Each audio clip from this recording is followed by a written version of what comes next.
अपने विचारों को व्यक्त करने का सबसे अच्छा तरीका है कि आप उन्हें बोलकर व्यक्त करें।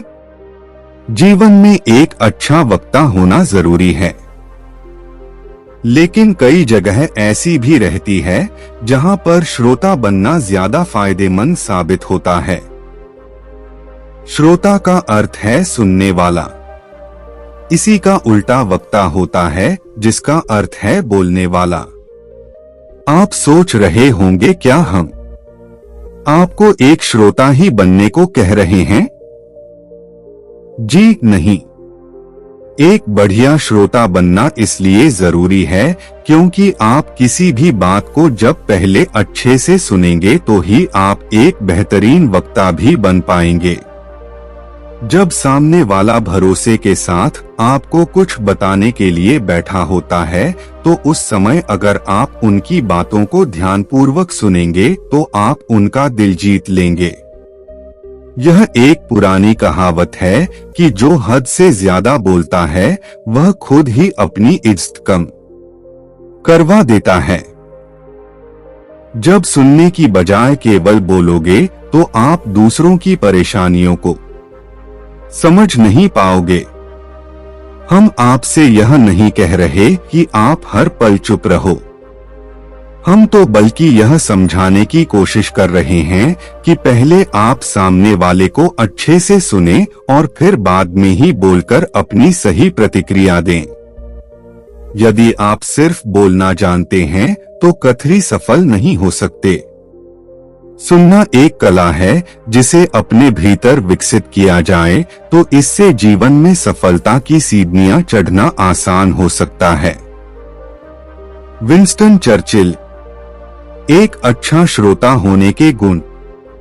0 एक बढ़िया श्रोता वही होता है जो वक्ता को धैर्यपूर्वक होकर सुने। 0 एक अच्छा श्रोता वक्ता की एक एक बात को गंभीरतापूर्वक सुनता है। ऐसा करने से वह बात का सही निष्कर्ष निकाल सकता है। 0 वह जब वक्ता की बात सुनता है तो उसके आसपास ऐसी कोई भी चीज नहीं रहती जिससे कि उसका बात से ध्यान भंग हो। उदाहरण के लिए वह अपने आसपास मोबाइल फोन या कोई अन्य उपकरण नहीं रखता। 0 एक बढ़िया श्रोता के अंदर सहन शक्ति का भी गुण होता है। वह अपनी आलोचना सुनने को भी तैयार रहता है। 0 एक अच्छा श्रोता वक्ता को अंत तक प्रोत्साहित किए रखता है। 0 एक बढ़िया श्रोता विनम्र होता है। 0 वह जब भी वक्ता की बात सुनते हैं तो उनके चेहरे पर मुस्कान रहती है। आप एक अच्छे श्रोता कैसे बन सकते हैं?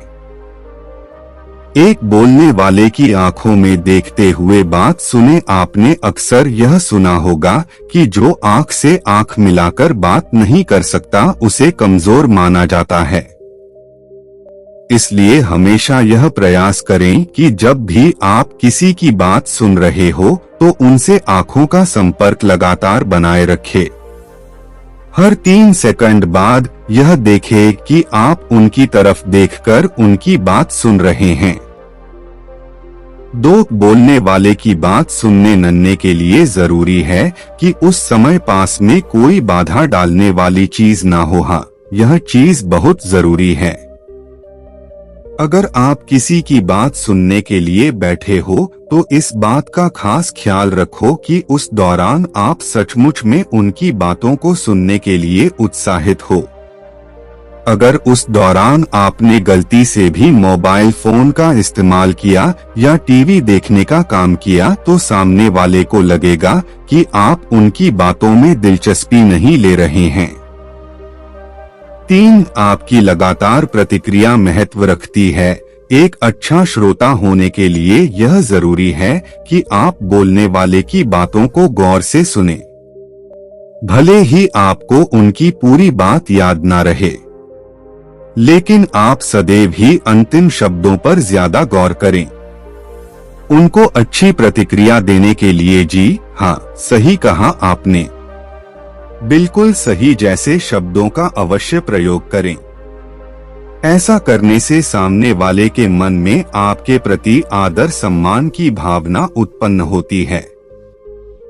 4. आपकी बॉडी लैंग्वेज भी असरदारक काम करती है। आपके शरीर के हाव भाव से यह पता लगाया जा सकता है कि आप बात बोलने वाले में दिलचस्पी दिखा रहे हैं कि नहीं। आपकी बॉडी लैंग्वेज पॉजिटिव होनी चाहिए। बोलने वाले को लगे कि आप उनकी कंपनी में अच्छा महसूस कर रहे हैं। 5. बोलने वाले से ऐसे प्रश्न पूछे जो सार्थक हो। जब भी सामने वाले की बात सुनकर आप प्रश्न पूछना चाहे तो उनसे सार्थक प्रश्न ही पूछे। आप हो रहे वार्तालाप से हटकर कोई दूसरा प्रश्न पूछेंगे तो ऐसे में आपका इंप्रेशन सामने वाले पर बुरा जाएगा। जो बातचीत चल रही है उसी से उठाकर ही अर्थपूर्ण प्रश्न कीजिए। 5. सुनते वक्त यह ध्यान रहे कि आप अपनी राय सामने पर ना थोपे। यह सबसे महत्वपूर्ण चीज में से एक है। जब भी दोनों जनों के बीच बातचीत चल रही हो उस समय उस वक्त यह जरूर ध्यान में रखें कि आप अपनी राय कभी बोलने वाले पर ना थोपे। ऐसा इसलिए है क्योंकि सामने वाला दिल खोलकर अपनी बात आपको सुनाना चाहता है। ऐसे में अगर आप अपनी राय सामने वाले पर थोपेंगे तो उसे बहुत बुरा लगेगा। उदाहरण के तौर पर अगर कोई बता रहा है कि उसे कैसे बुखार आ गया तो ऐसे में आप यह बिल्कुल ना कहें कि आपको ध्यान रखना चाहिए था, कि आपको ऐसा करना था वैसा करना था आदि। तो अंत में हम यही कहना चाहेंगे कि अगर आप वक्ता का दिल जीतना चाहते हैं तो यह जरूरी है कि आप उनकी बातों को दिल खोलकर सुनें। ऐसा करने पर आपका ही मान सम्मान बढ़ेगा। लोग आपको ज्यादा पसंद करेंगे। उम्मीद करते हैं आपको हमारी कहानी पसंद आई होगी और काफी कुछ सीखने को मिला होगा। कहानी के बारे में अपने विचार आप हमें नीचे कमेंट बॉक्स में कमेंट करके बता सकते हैं। बाकी अगर यह कहानी आपको अच्छी लगी हो तो इस वीडियो को लाइक करें और चैनल को सब्सक्राइब जरूर करें। तो मिलते हैं अगली वीडियो में, तब तक अपना ख्याल रखना। धन्यवाद।